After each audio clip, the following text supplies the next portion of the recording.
Hello everyone, welcome to a new video. In this video, we're going to be going over the control blocks in code.org. So we're at the dashboard right now. So we're going to be going over the trial project. If you don't know how we did this, make sure you watch our last few videos on how to get to this stage. So we're going to be going over the control blocks in here. So in this video, it's only going to be these top three. But in the next video, we'll be going over in the if-else statement, the if-else statement blocks. So we're going to be starting off with the most basic of these three. That's the if statement. So the if statement is I like to kind of simplify these into real life context. It makes it much easier to understand. So let's say you're cooking, right? So if the water is boiling, then you have to add the pasta. So we can kind of example that into code. So we can declare a variable over here.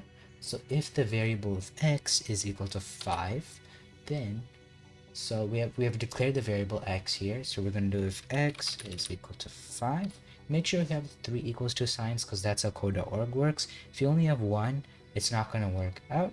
So you're going to see like a red square here. So errors, code.org shows you the specific errors that you have. So um, let's say, uh, let's say we use y. So it's going to show a triangle. It's not defined. And then there'll also be a red square, which will show you later on. But yeah, so it kind of gives you what you've done wrong, or if you've done something wrong in the code. So if x is equal to 5, in the drawing we're going to be adding text. So we're going to be getting into this later and sometime later. So make sure you guys stay tuned. So we're going to be entering this string. If you don't know what a string is, watch your last video on the data types in code.org. So this string is boil or add the pasta.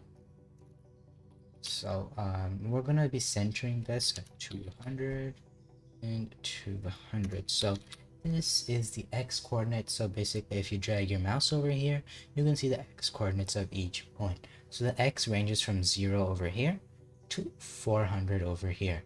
And the y is 0 over here and 400 over here. So these are the two x and y coordinates. So we're going to be running that. So it adds the pasta here.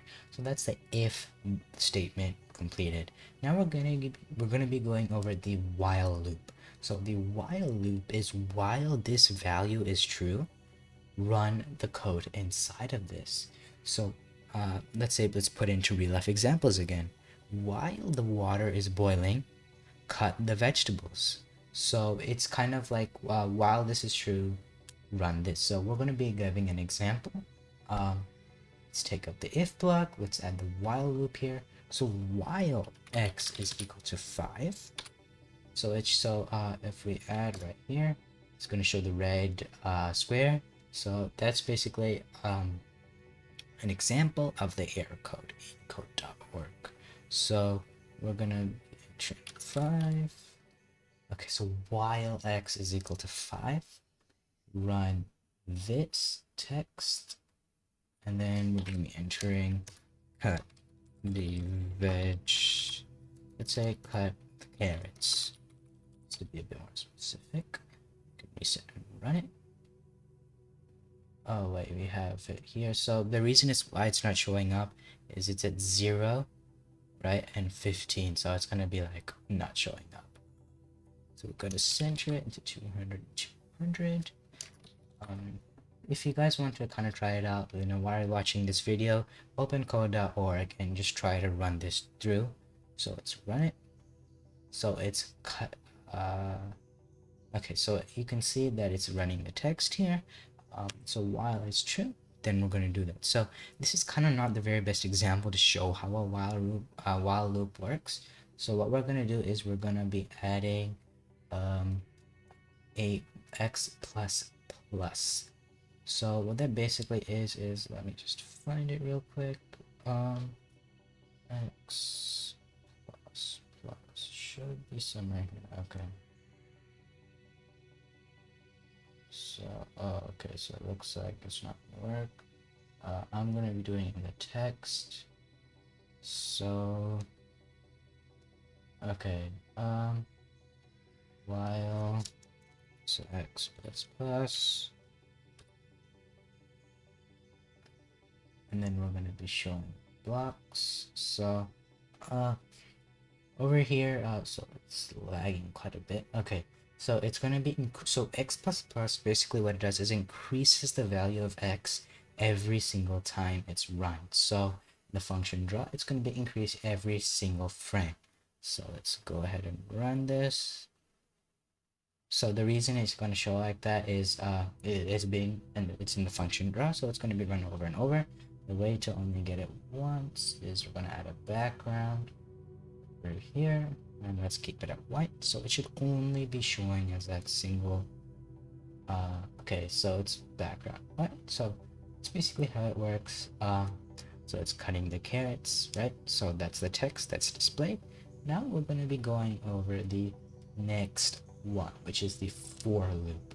So the for loop is basically a while loop, but a bit more like it has everything in the for loop. So go ahead, and I'm gonna give you guys like a few seconds to try to figure out what a for loop is. So I'm gonna drag it over here, and I want you guys to kind of brainstorm what a for loop is. So pause this video, or I'm gonna give you 5 seconds right now.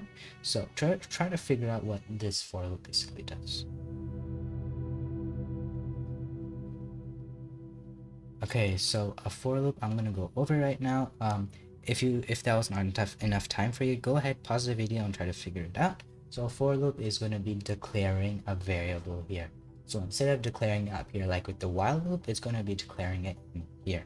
Now this is a limit for the variable. So as you can see here, I plus plus, increasing the value of I every single frame by 1. So it's going to go over 4 because of this parameter. So for this variable, it's going to keep on increasing. It's going to be run that many number of times. So it's a while loop, but it's going to be limited to be running only this many number of times. So we're going to go ahead and drag that in, and then we're going to go to drawing, text, right here. Let's make it what's a good example? Increase time 200. So I guess increase the time is not a very good example, but it's just to show you how it's going to be run. 100. Or since we do have a for loop here, we want to be using one of these parameters.